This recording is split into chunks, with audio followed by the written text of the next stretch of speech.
On the north bank of the River Seine, above a scruffy road tunnel, people gather from all over the world, at all hours of the day and night. This replica of the Flame of Liberty, given by the United States in 1987 as a symbol of friendship with France, has become an unofficial shrine for quite a different cause. This unremarkable site has become one of the world's great places of pilgrimage, as much as Lourdes. For it was immediately below here that one of the great icons of our time, Diana, Princess of Wales, met her sudden, violent, and shocking death. In the new global age, this scene instantly became part of our global memory. But what really happened here? Was this really a straightforward car crash caused by a driver who had drunk too much and driven too fast? Or was Diana murdered? In this program, we bring new evidence to light and for the first time resolve some of the most persistent questions. So who really did kill Diana?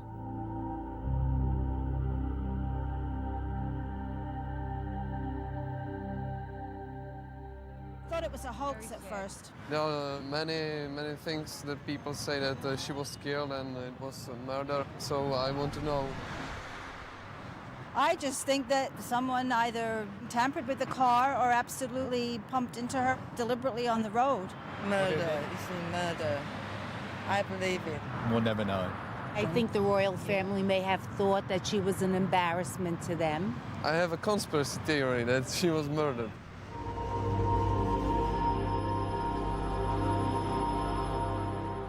After a Mediterranean holiday at the end of August 1997, Princess Diana and her friend Dodi Al-Fayed were returning to London, stopping over in Paris for one night and staying here at Dodi's Champs-Élysées apartment.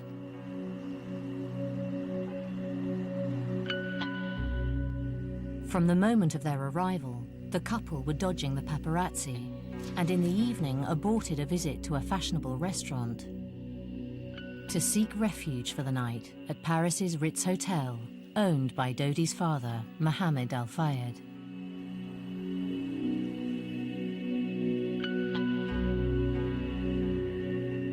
As the ever-pursuing paparazzi gathered outside, Dodi and Diana changed their minds about staying at the Ritz and decided to go back again to Dodi's flat.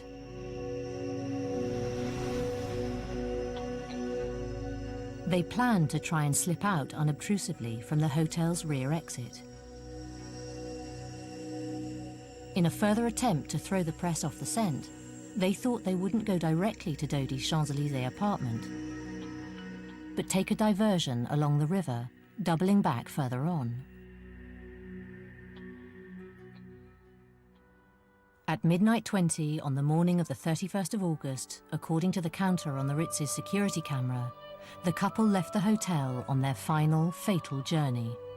The car was driven by the Ritz's acting head of security, Henri Paul, and a bodyguard, Trevor Rees-Jones, sat in the front passenger seat. Diana sat in the back, on the right. This is the route they took.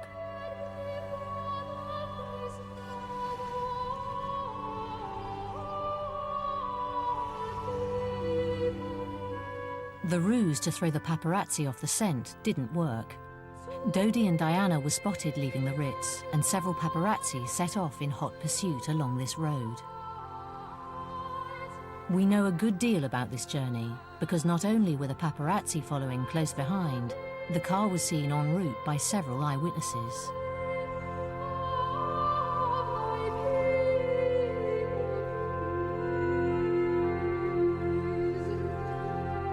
The hired black Mercedes S280 accelerated fast to try and give the photographers the slip.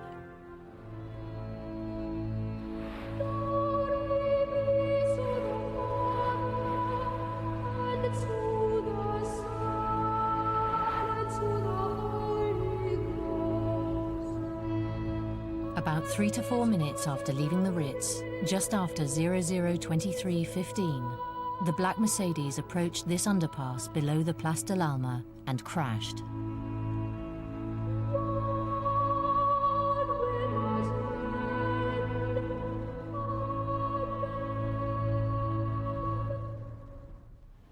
I saw this black Mercedes on the other side of the tunnel. I saw some smoke around the wreckage, and the horn was still on.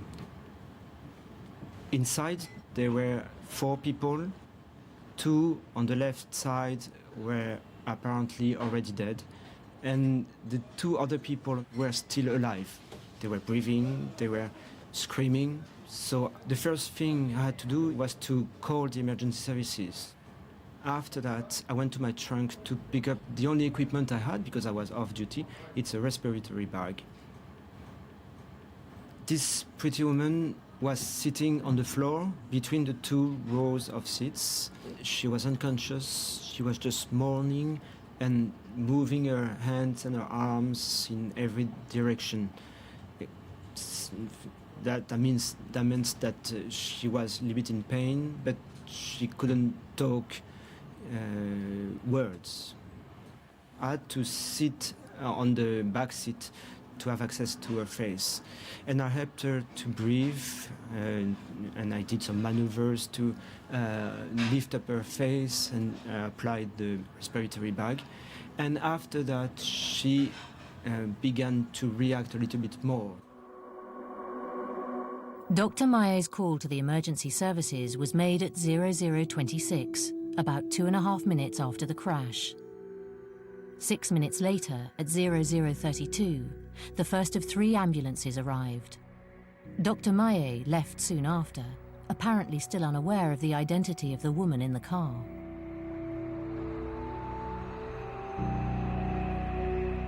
The accident happened at about 0023. Diana did not arrive at the hospital until 2:06. That's 1 3/4 hours later. If she had an injury that needed surgery to put right, why did it take such an enormous amount of time to get her from the point of the accident to a hospital within a major city? It was a ridiculous amount of time. So what went on in the tunnel during that time?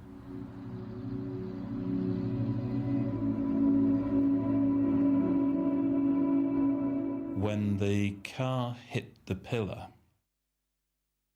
then the near side of the car obviously came to a halt immediately. And the side with Diana in tried to carry on going, which is what caused the spin on the car.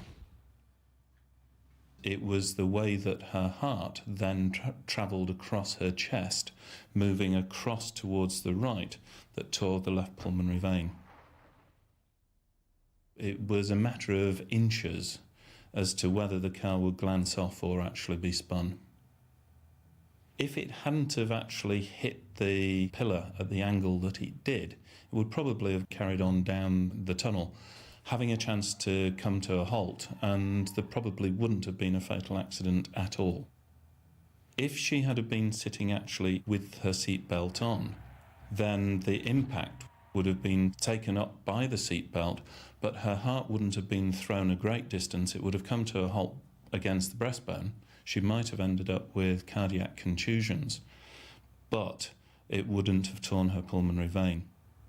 You couldn't see that much on the body of Princess Diana. Her face was not injured, just few drops of blood, but that's it.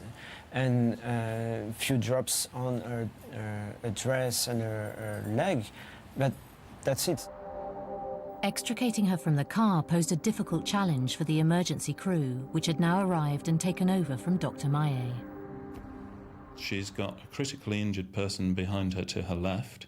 She's got bodies behind her and in front of her to her right. So there's very little access. And of course it was also the time of people being very aware of spinal injuries. The rescuers did not want to be responsible for Princess Diana being in a wheelchair because of their incompetence. It's like me giving you a tin of sardines that I've attacked with a lump hammer and then setting a timer going and telling you to get the sardines out intact. To make things worse, as they removed her from the car, Princess Diana's heart stopped, and there was a further delay as the emergency surgeon restarted it. It took the emergency services about an hour before the ambulance finally left at 1:35. It was heading for the Hospital La Pitié-Salpêtrière, 3.7 miles away. A new car, difficult to cut, multiple casualties in the vehicle. That is not the fastest extrication, but on the other hand, it's not unreasonable. This is the route the ambulance took, and it travelled at about 12 miles per hour.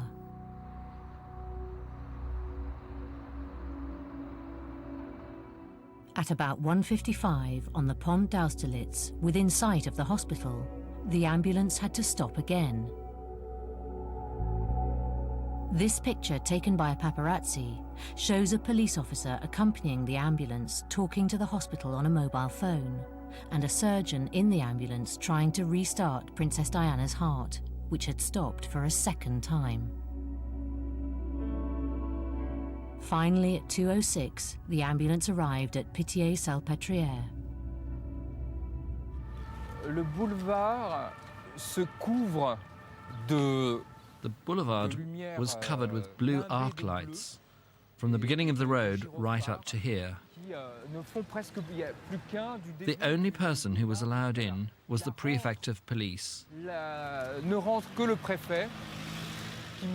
He said to me, "Monsieur, I am requisitioning a very strong word, your hospital.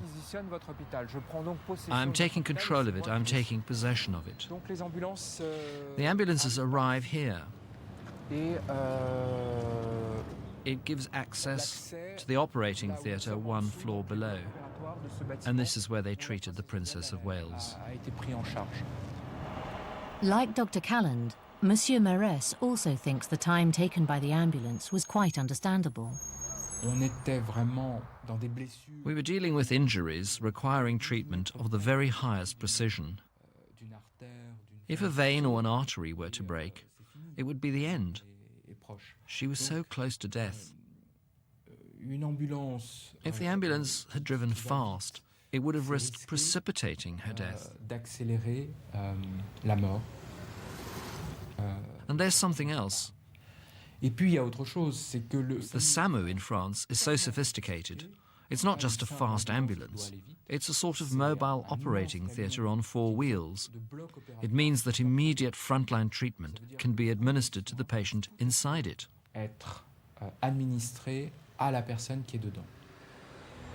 Another issue which has aroused the suspicion of those who believe Princess Diana was murdered is why did the ambulance go to Salpêtrière at all, when there were at least 2 major hospitals nearer the crash site? Parisian hospitals rotate on an emergency duty roster. That night it was our turn to be on what we call high priority duty, which means that the best experts are put on standby here with the necessary members of staff to help them in case patients arrive by helicopter in desperate condition and need to be treated. On that night, it was our turn to be on duty. For 2 hours after Princess Diana's arrival at the hospital, surgeons fought desperately to keep her heart going and to stop internal bleeding, while the outside world waited for news. What is your view of what is now happening at the hospital? Well, I'm worried. We've got this report about the concussion and about the broken arm and about the cuts to her thigh, but one wonders if one is being told the whole truth at the moment. Stephen, I have to interrupt there because within the last few moments, unconfirmed source from the Press Association is that Diana, Princess of Wales, has died. And as soon as there is any further news, we will bring it to you. Une thoracotomie d'urgence a mis en évidence une plaie importante de la veine pulmonaire gauche.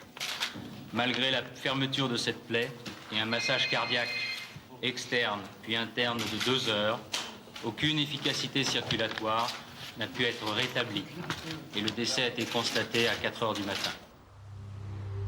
Princess Diana had died, quite literally, of a broken heart. Frankly, she needed to be in the hospital operating theatre within 5 or 6 minutes of her accident to have a really good chance of survival. The problem was that she had arrested initially and had not had a cardiac output since the time she came out of the vehicle. She was effectively long dead, but it takes an awful lot of courage for someone to turn around and say the Princess of Wales has died. And so they kept going long after anyone else they'd have called it.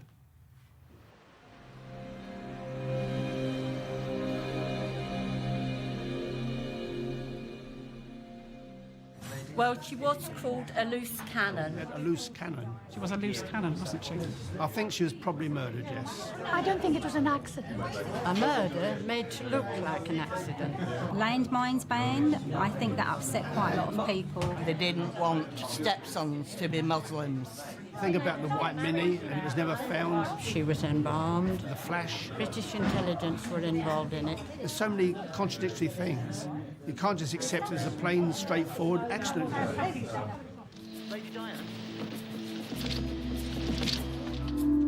It was in 1980 that Lady Diana Spencer first came to the attention of the world. I'm amazed that she's been brave enough to take me on.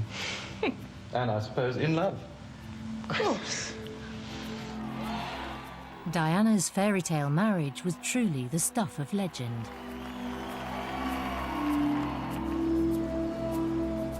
Does Prince William have a favourite toy? Jamie, he loves his koala bear he's got. Her beauty, informality and charm turned her immediately into a global icon. But eventually Diana's marriage disintegrated and the dream turned into a royal embarrassment. Diana tried to carve out a new role for herself, championing sometimes controversial causes. It was against this background that many regarded her sudden, violent death with intense suspicion. When I was at Kensington Palace one day, we were just sitting down having good old natter, and the phone went, and she had a phone call, and she actually got hold of me, pulled me next to the phone, so her ear was one side, my ear was clonked against the other side, and she received a threat against her life, and it was regarding the landmines, telling her not to meddle in matters she knows nothing about, and that accidents can happen. From what I understand, her death was organised and carried out by MI5. My contention has always been that they considered Diana had become so powerful that she had become a threat to the royal family. The royal family and the forces around the royal family in terms of the establishment, security agencies, MI5, MI6, and more secretive societies even than that, are not Mary Poppins. These people have no problem with removing someone, even large numbers of people, when it suits their agenda. One factor fueling the idea of Secret Service involvement is the possibility that the driver of the car, Henri Paul, was also working for security agencies. Henri Paul was probably one of the many informants that both the British and the French had at this big hotel. Henri Paul was certainly an informer for the French domestic security services. I mean, you can see the interest. A big hotel, important people go there. Who do they meet? What are they there for? He had been paid cash by somebody. He had accounts all over the world. The money trail, which some of us have looked at, pointed to the fact that, yes, he was in the pay of security services. Je ne peux pas imaginer qu'il ait pu être. I can't imagine him working for foreign powers and receiving money. Qui lui aurait remis de l'argent. It's certainly true that my friend had contacts with secret services, but, I repeat, it was only part of his job. Uniquement dans le cadre de son travail. C'est quelqu'un qui gagne bien sa vie. Il a 40 He was earning a good salary. He was 41. Très fortement qui touchait. Also, I imagine that he used to receive lots of large tips in cash. That's my explanation. Ça de cette façon. But even if Henri Paul were a paid informant or even an intelligence agent, it's hard to see what follows from that. What could the plot have been? It is a very long jump from being an informer for a Secret Service to being an assassin for a Secret Service. And as far as I know, if there are assassins who work for Western Secret Services, they're not suicidal. I don't think that Henri Paul gave his life for MI6. But some people believe Henri Paul was a patsy. They think he was lured to the tunnel by his Secret Service employers, so they could either detonate a bomb already inside the car or attack it in the tunnel in some way. Was there a detonator inside the car? It's possible and likely. And is it the reason why the car suddenly lost direction, with the wheel locked, totally out of control? Some witnesses also mentioned a flash, some kind of blinding grenade. It's not impossible, but it cannot be 100% proved. What is proved is that the detonation came from inside the car. We know that. The French examined the car in the most minute detail, and they came to the conclusion that it was in perfect working order before it crashed, that the brakes were fully functioning, steering was fully functioning, and they found no evidence whatsoever of an explosive device. The finding that the car was mechanically sound rules out any theory that it had either been sabotaged in advance or that it was attacked in the tunnel. A major alternative conspiracy theory has, however, grown up around a significant discovery made by this man, the head of the police investigation. As I was collecting the evidence, I discovered some debris. Let's describe it as pieces of plastic, from another car which was still unidentified. And so I was able, almost immediately, to reach the conclusion that there had probably been a collision of some kind. A road traffic accident. The French police found traces of white paint on the front right wing of the crashed Mercedes, and debris near the entrance to the tunnel from the rear light of a white Fiat Uno built between 1983 and 1987. From this, they were able to deduce what had happened. In the right-hand lane, of course the French drive on the right, was a Fiat Uno. And he was going along at approximately 50 kilometers an hour, that's 30 miles an hour. Now, the roll of the white Fiat Uno, the French decided was what they call a benign roll. In other words, it didn't ram the Mercedes and it didn't play any active role, but it just happened to be there. Now, Henri Paul saw him possibly late and he had to avoid him. And unfortunately, he lost it. He just clipped the back of the Fiat Uno with the front of his Mercedes. And as a result of that, he lost control, veering slightly to the right and then hitting the 13th pillar at well over 60 miles an hour, according to the investigation. The Fiat Uno, meanwhile, disappeared never to be seen again. The French police, nevertheless, tried unsuccessfully to find the white Fiat Uno and its driver. We sent 3 units to investigate. We checked more than 3,500, maybe 4,000 drivers of that same type of car, of the same make, of the same year. We didn't find him. It is very odd that the car has never, but never been found. The whole of France was searching for this vehicle, and it couldn't be found anywhere by police or anybody else or by accident. Absolutely extraordinary. Some eyewitnesses reported seeing a flash coming from the tunnel. A very powerful flash. Where did that come from? Well, it is now a distinct possibility, and I would put it stronger than that it came from the back of the mysterious Fiat motor car. That flash, of course, which was apparently so powerful, would indubitably have blinded the driver. Totally blinded him. We know how strong these flashes can be. I mean, the army uses them, as people know. Totally blinded him. Lost control. End of story. A persistent rumour is that the mystery driver may have been James Anderson, a well-known paparazzi, who later committed suicide. He had a good relationship with Diana and Dodi, and also owned a white Fiat Uno. Some believe he was working for the Secret Services and lured the couple by mobile phone to take the unusual route through the tunnel. One must remember that he was accredited to follow Diana and Dodi too. Dodi trusted him completely. We also know that Anundsen, as anyone in contact with VIPs, had been approached and investigated by the French Secret Services.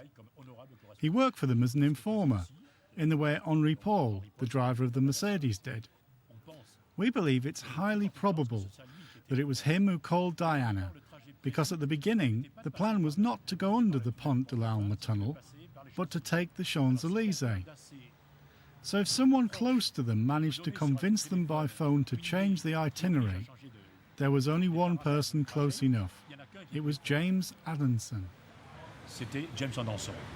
Unfortunately, the evidence does not show that.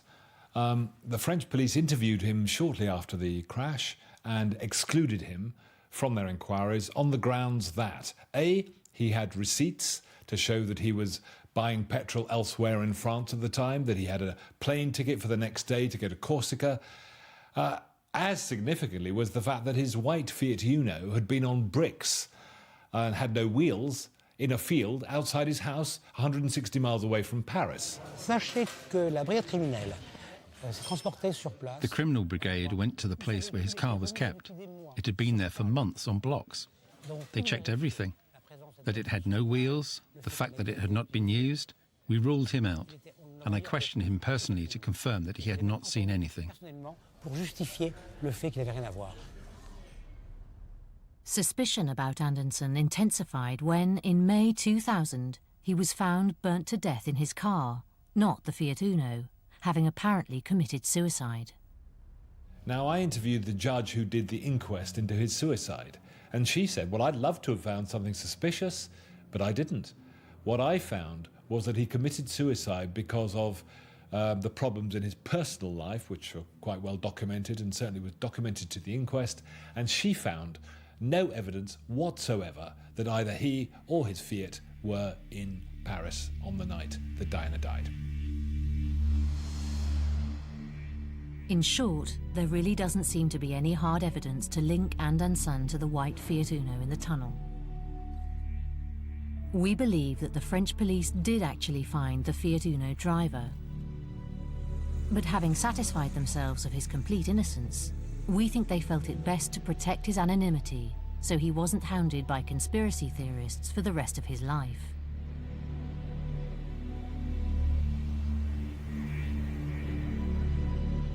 But another suspicion is, why was the tunnel cleaned and reopened on Sunday morning, a mere 4 hours after the passengers had been removed?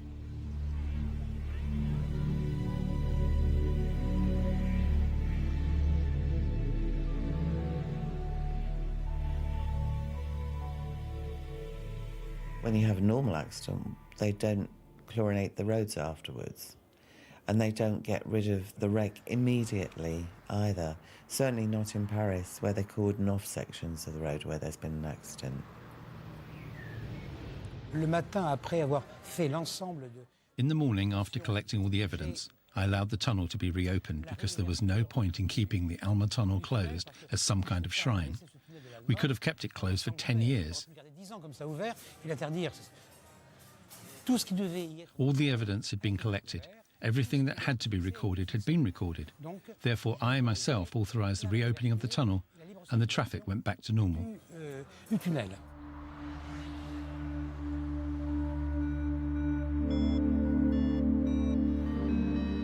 The police and a French judicial inquiry both decided the true cause of the crash was the lethal combination of Henri Paul exceeding both the speed and the alcohol limit. Blood tests conducted here at Paris's Forensic Institute showed he'd been nearly 3 times over the limit. There were traces of antidepressant drugs, long-term alcoholism, and an enhanced level of carbon monoxide. All the footage from the videos that were taken inside the Ritz Hotel that night showed Henri Paul walking around. Not once did it look as though he was drunk.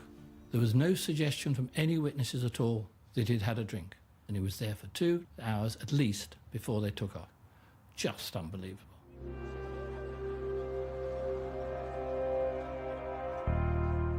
Henri Paul was divorced and lived alone in these apartments, not far from the Ritz. He was well known and well liked in the area. He played tennis regularly, and he had a private pilot's license, having clocked up more than 600 hours flying time. When I bought this restaurant in 1992, Henri Paul was already a client. And he used to come here each Wednesday with his friend at this table at 8:30. And what kind of souvenir I have? He was a good guy, a good French smiling guy. He used to pilot a little plane. I am an helicopter pilot, and we used to fly together. I knew him for a long time, you know, since 1992, and I've never seen him drunk before. So, as we say in French, gay, that means happy to live, but not drunk. My friend loved life.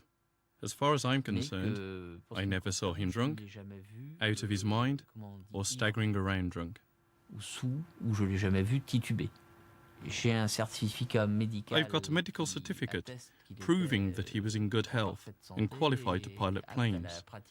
A certificate signed 2 days before his death by a doctor approved by the Civil Aviation. He was perfectly normal. So were the blood samples really Henri Paul's, or had they been swapped? The obvious thing to do would be to alter the composition of his blood samples or replace them with somebody else's blood samples to make it look as though Henri Paul was drunk that night. By chance that night, there was another corpse at the Forensic Institute, someone who died of alcoholism. The person who dealt with the blood tests has since had a fantastic promotion and won't discuss the tests. I simply wonder.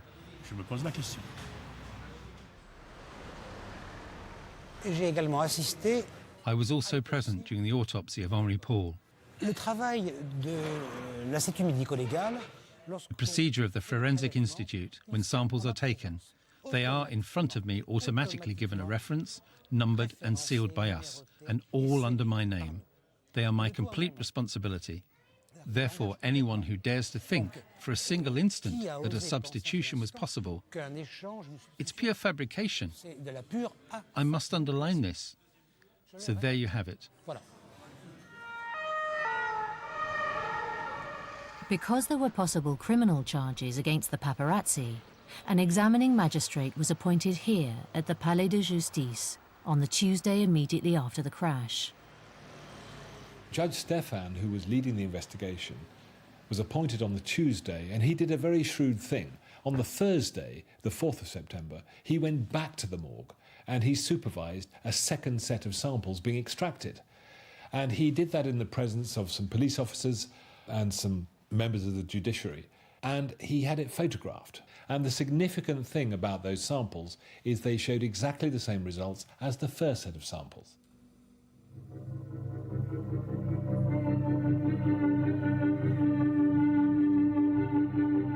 There's a world-famous analyst, chemist from New Zealand, who in the 1970s began examining Air Force fighter pilots who were killed in crashes. He discovered, and it is now accepted, that in such accidents, the guts, people's guts, create this ethanol. It's produced in a crash, in a major crash, and that seeps into their blood. As a result of which, when you take their blood, it appears that they're being on alcohol. Not so. But independent experts say that the refrigeration of bodies stops this process and that it couldn't explain the alcohol levels found in Henri Paul. There's probably a much simpler explanation. As a police officer of many, many years, the number of alcoholics and drunks that I've seen taken to the police stations that have been drink driving that could walk a straight line is quite normal. A hardened alcoholic, somebody that drinks regularly like that, will appear to be fairly regular. The one thing you cannot see is what's inside his brain, and that is this impairment, this ability to react quickly, his ability or inability to concentrate. The elevated level of carbon monoxide in Henri Paul's blood And oddly, he was the only occupant of the car to show such levels. Seems puzzling, however. We know from the paparazzi, from the bodyguards and from witnesses that he was busy smoking cigars as he wandered around the Ritz before he left, and that would increase the level of carbon monoxide in the blood. And the tests themselves did not come up with anything particularly extraordinary. One test came up with a high level, another test with a low level. Averaged out, there was no real significance at all.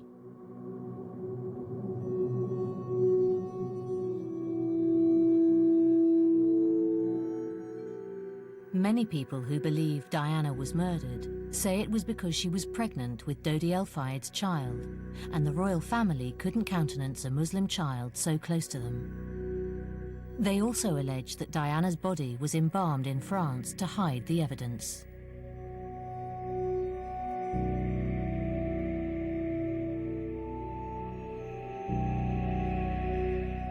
Princess Diana's body arrived back in Britain on Sunday afternoon.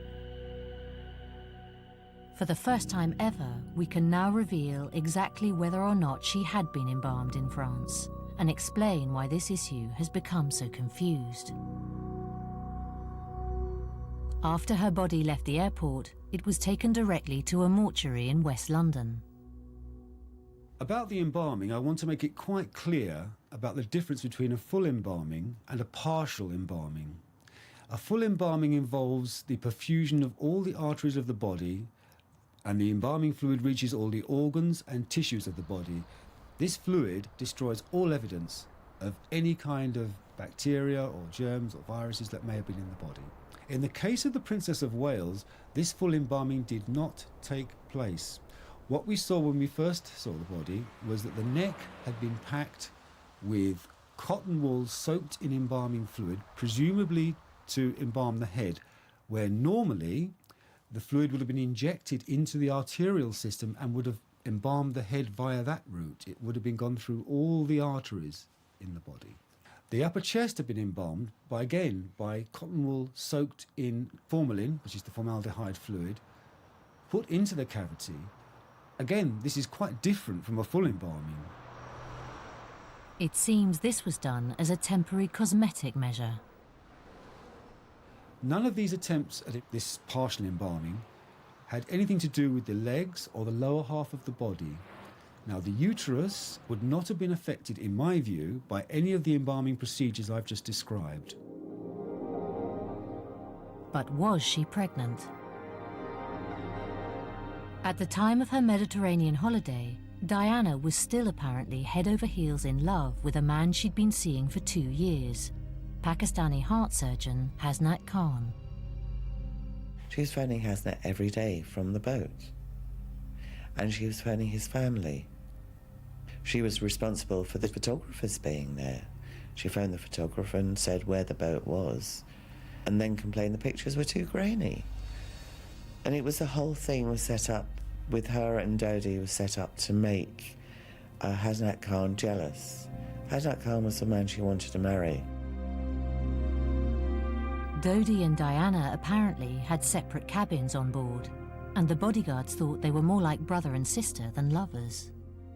This makes a pregnancy seem unlikely. After the opening of Princess Diana's coffin at the mortuary, Robert Thompson witnessed her full autopsy. Pathologists divided the uterus and said that she wasn't pregnant on the basis of a naked eye examination. I saw no evidence of pregnancy within the body. My conclusion must be that she wasn't pregnant. If Princess Diana wasn't pregnant, and there wasn't a plot to murder her on that August night in Paris in 1997, who did kill her? Was it straightforwardly Henri Paul? That would be too simplistic. The real question is not who, but what killed Princess Diana.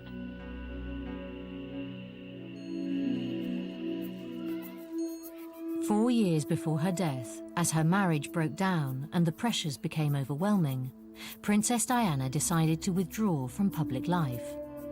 She also insisted that her royal police protection be removed, and that in turn removed one of the last remaining shields between her and the paparazzi. When I started my public life 12 years ago, I understood the media might be interested in what I did.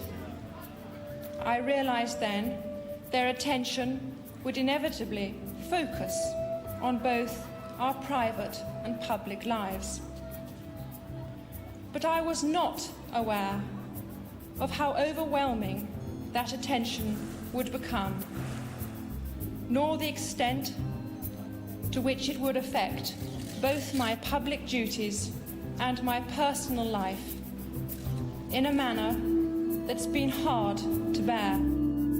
Diana had, for the past 16 years, lived under the protection of Scotland Yard. Suddenly to just jettison that. Here you have the most photographed woman in the world, somebody of iconic status, suddenly is walking alone. Now, that presented huge problems.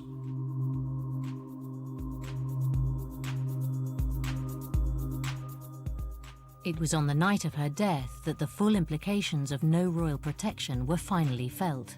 Private bodyguards simply couldn't be as effective, especially against the paparazzi. Well, on that night in question, there were two security officers, both of them ex-military. One of them had previously been in the parachute regiment, but neither of them had any police experience. That is not to say that they couldn't do an effective protection job in terms of physically getting between an assailant and the royal personage, but what they didn't have was that backup from the police, which good protection officers do need. They need to be able to get advance information. They need all sorts of information which only the police will have. Any capital city of the world will on a daily basis have VIPs visiting their country. They have a department, they have a format to deal with this. They should have spoken to the embassy and spoken to the police. They would have been only too willing to provide some security. But it was in dealing with the paparazzi that they made perhaps the most serious error. What was the hysteria about? There were photographers who wanted to take their pictures. That the photographers were aggressive was absolutely true, because a few days before, one photographer had earned about $1 million with an out-of-focus picture from a very great distance of the two of them appearing to kiss out in the waters off Sardinia. So there was a kind of frenzy. Was it dangerous? Was anybody's life threatened at that moment? No, and there was no reason to believe that it was. If you've got 100 journalists who want a good picture, it's in their interest that Diana stays alive. So you strike up a liaison, you actually build up a relationship with them to establish exactly what they want. Now that's what Rhys Jones should have done, but he didn't. He actually he distanced himself from them and effectively made them their enemy. And when you play a game with the paparazzi like that and you try to lose them, it's a game you never win. And why did Dodi El Fayed and his team not take the normal route to his apartment that night? Somebody wanted to show off. Somebody wanted to outrun the paparazzi who were shooting photographs.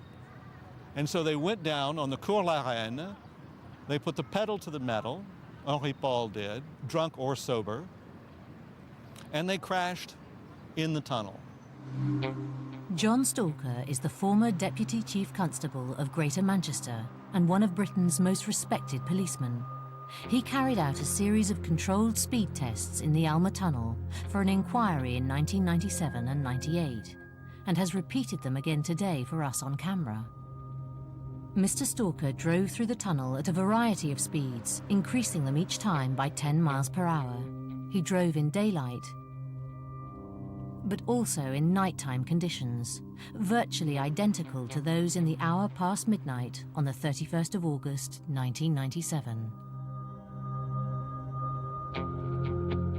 As a fully qualified police driver with decades of experience behind him, what conclusion did he come to about the conditions of driving in that now infamous tunnel? I've driven today in a similar Mercedes, not identical, but a very similar car, and I've done the same as I did 8 years ago. I've driven at various speeds, ranging from safe to just this side of unsafe. And frankly, my opinion is still very much the same. Anything more than 60 is absolutely criminally fast. It's just not built for speed. It's an urban tunnel. The mathematical calculations showed that Henri Paul entered the tunnel at a minimum of 73 miles per hour and a maximum of 95 miles per hour. Anybody entering that tunnel at between 75 and 95 miles an hour wouldn't need to have much else going against him before he crashed the car. If there was something else, it would make it almost inevitable that there was going to be an accident. Do you know what Henri Paul's car was? Henri Paul's car was a Mini with, and not one of the new Minis, an old Mini with an automatic transmission. Now, let's say you're sober.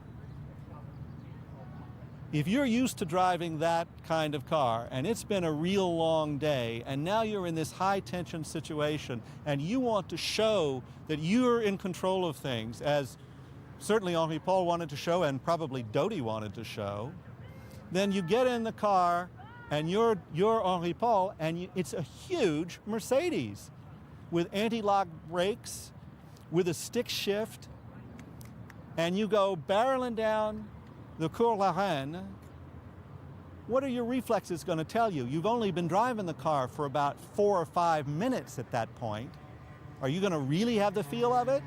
As it hits that bump going into the tunnel and the tires start to leave the ground, as all of a sudden you see another car, a Fiat Uno, sort of tootling through the tunnel and you try and avoid it? No.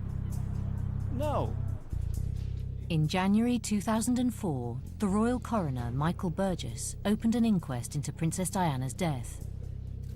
It couldn't start sooner because all legal processes in France had to be completed first.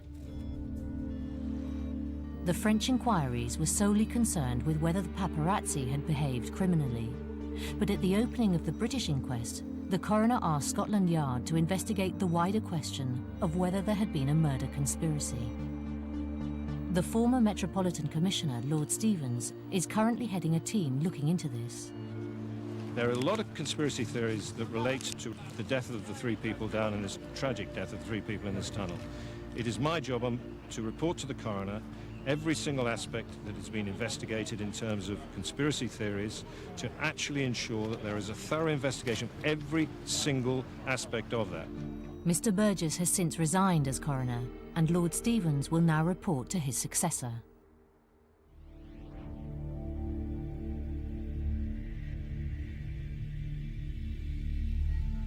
Lord Stevens is likely to finally put to rest all the conspiracy theories that have dogged Diana's death by finding once and for all that there was no deliberate murder that night. But why do we so desperately want to believe there was? People don't want to believe it was as stupid as it very probably was. And a conspiracy theory says no.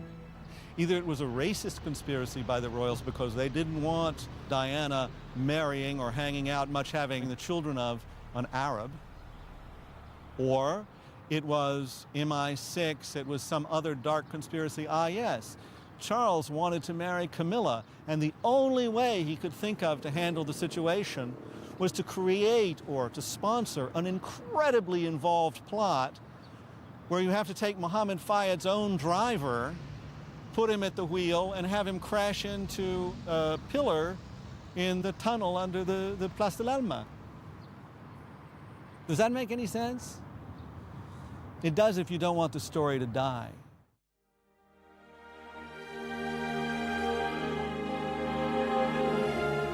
Many people have not yet fully accepted the terrible suddenness of Princess Diana's death.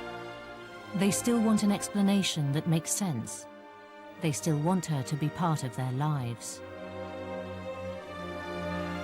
But in the end, everyone will have to live with the brutal truth.